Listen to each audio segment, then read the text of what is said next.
Shalom sahabat Riji, kembali lagi dengan saya Sofyan. Kali ini saya mau sharing sedikit tentang tadi yang masih ada kaitannya dengan video sebelumnya tentang pemberita Injil dan saksi Kristus.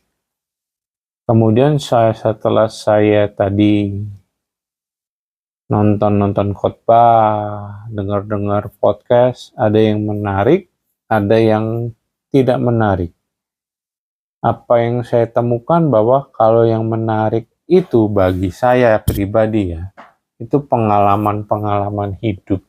Karena ya benar sih, ada ungkapan kan, mengajar tanpa ada kesannya, tanpa ada kesan menggurui. Itulah pengalaman-pengalaman hidup.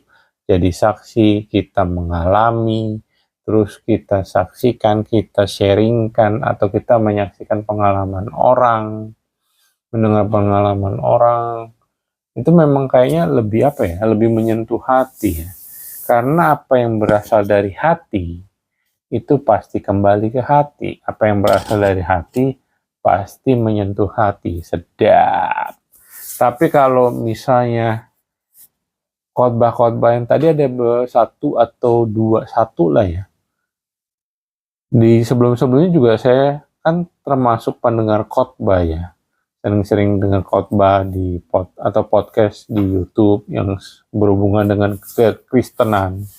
Kalau pendetanya, hostnya, atau narasumbernya itu ngomongnya terlalu ayat per ayat, terlalu ngulik-ngulik ayat, itu kayaknya nggak menarik ya. Istilahnya itu kayak pemberita firman aja, hanya nguliknya di bagian logos pengetahuan. Ya juga ya, nggak kena ke hati ya, nggak menyentuh hati. Itu yang saya dapat setelah saya mendengar berbagai macam podcast dan khotbah. Jadi saya bisa mulai membedakan mana itu yang menjadi saksi Kristus lewat podcast atau khotbah, atau hanya menjadi pemberita Injil, pengetahuan logos tentang firman-firman Tuhan. Tahu, kerasa bedanya. Pasti bedanya kerasa. Bedanya ada di hati. Mana yang hanya kena di pikiran, mana yang menyentuh hati.